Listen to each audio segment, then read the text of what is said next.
Hello student, welcome back my new video.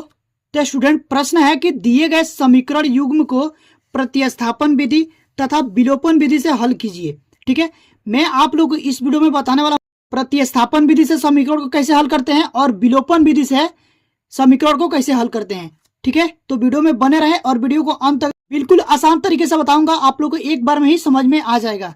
ठीक है, तो चलिए बिना कोई देर के वीडियो को स्टार्ट करते हैं। तो सबसे पहले हम यहाँ पर लिखेंगे हल लिखने के बाद जो दिया उसको लिख लेंगे। यहां पर लिखेंगे दिया है, ठीक है ना।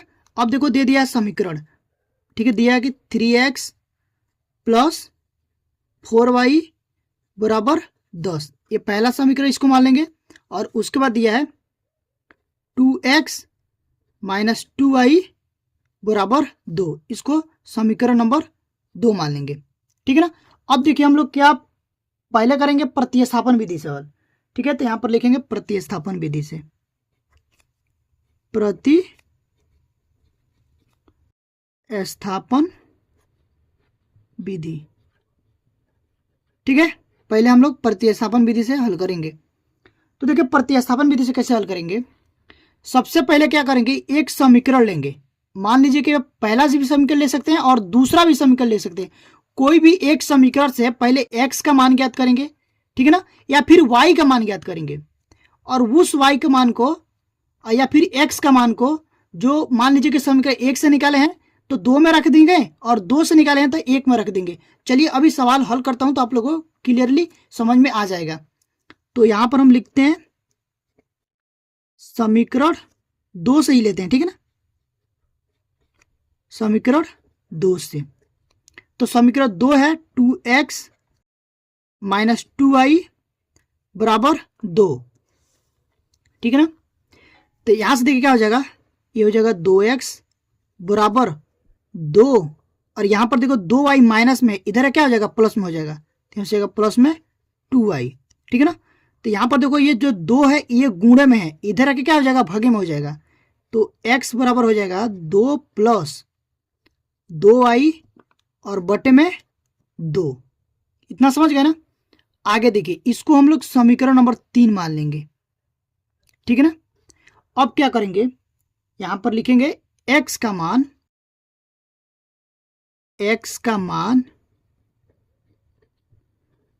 समीकरण।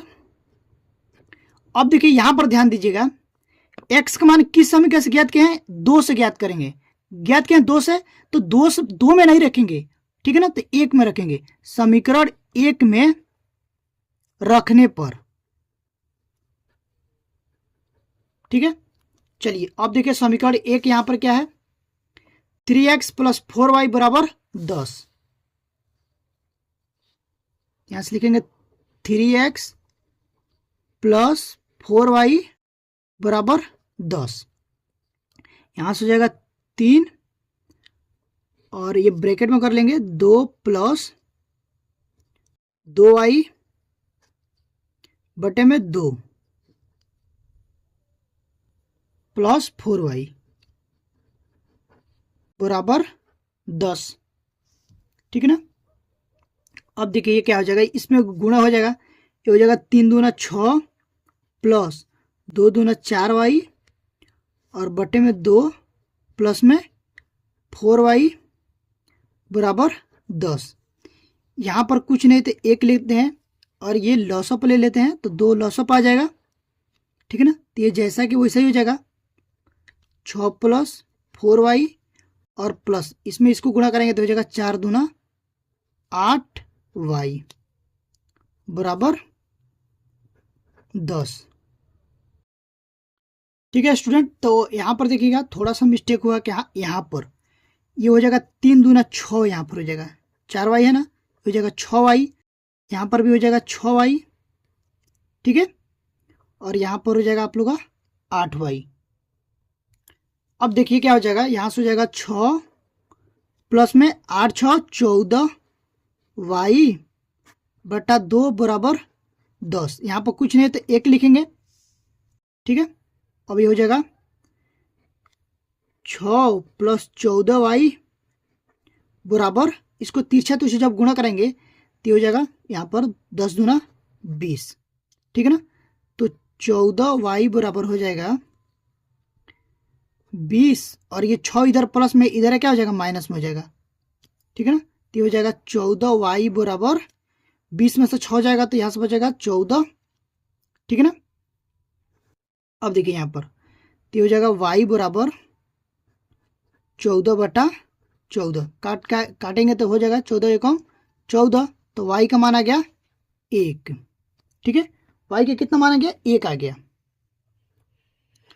इसको पहले हम लोग क्या करेंगे, डब्बे में बंद कर लेते हैं। अब देखिए क्या करेंगे, इतना समझ गए ना। अब चलिए आगे, यहाँ पर हम लोग लिखेंगे y का मान समीकरण नंबर 3 में रख देंगे। समीकरण 3 में रखने पर, ठीक है। अब देखिए समीकरण 3 है x बराबर 2 + 2y बटे में 2, तो यहाँ से हो जाएगा 2 + 2 × 1 और बटे में 2, तो हो जाएगा 2 + 2 एकम 2 और बटे में 2, ठीक है ना। तो यहाँ से हो जाएगा 2 दूना 4 और बटे में 2, 2 से काटेंगे 2 एकम 2, 2 दूना 4, तो x का मान आ गया, x का मान कितना आ गया 2। इसको भी डब्बे में बंद कर लेंगे। अब देखिए यहाँ पर x और y का मान निकल गया। y का मान आया था 1 और x का मान आया 2। अब हम करेंगे विलोपन विधि से, तो विलोपन विधि से इतना ही आंसर आएगा, ठीक है ना। लेकिन करने का जो तरीका होता है वो अलग होगा, देखिए, ठीक है। तो यहाँ पर हम लोग क्या करेंगे, यहाँ पर भी लिखेंगे हल और लिखेंगे दिया है। अब देखिए 2 समीकरण दे दिया है। पहला जो समीकरण है वो है 3x + 4y बराबर 10, समीकरण नंबर 1 इसको मान लेंगे। उसके पास दिया है 2x - 2y बराबर 2, इसको समीकरण नंबर 2 मान लेंगे। अब देखिए हम यहाँ पर हम लोग लिखेंगे विलोपन विधि से। विलोपन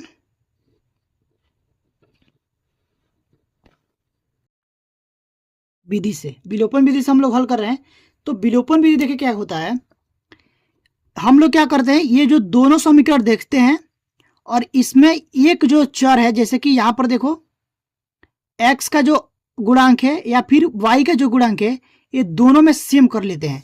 तो यहाँ पर हम लोग देखिए क्या करेंगे, ये जो आप लोग यहाँ पर देख रहे हैं ना 4y यहाँ पर है, y का ही गुणांक को हम लोग पूरा करते हैं। अगर हम लोग इसमें 2 से गुणा कर देंगे तो ये भी हो जाएगा 4y, हो जाएगा ना।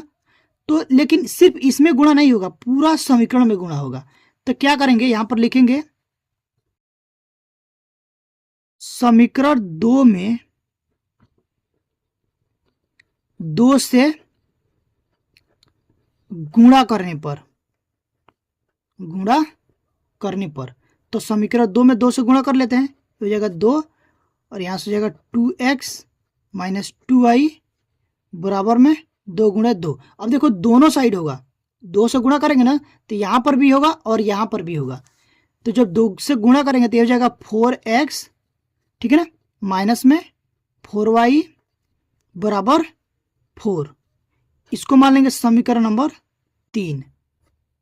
अब देखिए क्या करेंगे, अब इसका और इसका जो है y का और y का गुणांक, देखो यहाँ पर भी y का गुणांक क्या है 4 और y का गुणांक यहाँ पर भी है 4, लेकिन ये यहाँ पर है माइनस में और यहाँ पर है प्लस में। तो क्या करेंगे, इन दोनों को जोड़ देंगे। यहां से लिखेंगे समीकरण 1 तथा समीकरण 2 को जोड़ने पर, तो समीकरण 1 है 3x + 4y बराबर 10, और जो समीकरण नंबर 3 है, अरे यार यहाँ पर 3 लिखना, ठीक है, 2 नहीं 3 को जोड़ने पर ना, तो यहाँ से हो जाएगा 4x माइनस में 4y बराबर 4, ठीक है, जोड़ेंगे। अब देखिए जोड़ेंगे तो ये यहाँ पर है प्लस और यहाँ पर है माइनस, ये तो कट जाएगा, तो ये ठीक है ना, कट जाएगा। और उसके बाद ये जुड़ जाएगा, ये जुटेगा तो कितना होगा 4 और 3 7, तो हो जाएगा 7x बराबर में 10 और 4 14। ठीक है, तो यहाँ से हो जाएगा x बराबर 14/7, तो काटेंगे 7 एकम 7 और 7 दूना 14, तो x का मान आ गया 2। देखो यहाँ पर भी x का मान 2 आ गया ना, और यहाँ पर भी x का मान 2 आया था। अब क्या करेंगे, x का मान उठा करके कोई भी एक समीकरण में रख देंगे, ठीक है ना, तो y का मान आ जाएगा। तो यहाँ से लिखेंगे x का मान समीकरण नंबर 2 में रख लेते हैं, 2 में रखने पर अगर आप लोग 1 में भी रखते हैं तो भी मान आएगा, और 2 में रखेंगे तो भी वही मान आएगा। तो 2 है 2x माइनस 2y बराबर 2, तो यहाँ से हो जाएगा 2 गुणा 2 माइनस 2y बराबर 2, ये हो जाएगा 2 दूना 4 माइनस में 2y बराबर 2, 4 को उधर ले जाएंगे तो ये क्या हो जाएगा माइनस में, यहाँ से हो जाएगा माइनस में 2y और बराबर 2 माइनस 4, ठीक है ना, तो ये हो जाएगा माइनस में 2y बराबर। अब देखो यहाँ से 4 में से 2 को घटाएंगे तो यहाँ से क्या बचेगा माइनस में 2, माइनस से माइनस गया, y बराबर क्या हो जाएगा 2/2, कट क्या आ जाएगा y का मान 1, ठीक है ना। तो यहाँ पर भी देखो y का मान 1 आया और यहाँ पर भी y का मान 1 आया था, ठीक है ना। आई होप कि आप लोगों को ये प्रश्न जरूर समझ में आए होंगे। अगर प्रश्न आप लोगों को समझ में आया है तो प्लीज वीडियो को लाइक करिएगा, चैनल पर पहली बार विजिट किए हैं तो चैनल को सब्सक्राइब करके बेल आइकन को प्रेस कर दीजिएगा, ताकि जो भी वीडियो डालूं उसका नोटिफिकेशन तुरंत पहुंचे और आप लोग तैयारी अच्छे से हो पाए, ठीक है ना। तो अभी के लिए बस इतना ही, मिलते हैं इसी तरह की नेक्स्ट वीडियो में, तब तक के लिए थैंक यू फॉर वॉचिंग।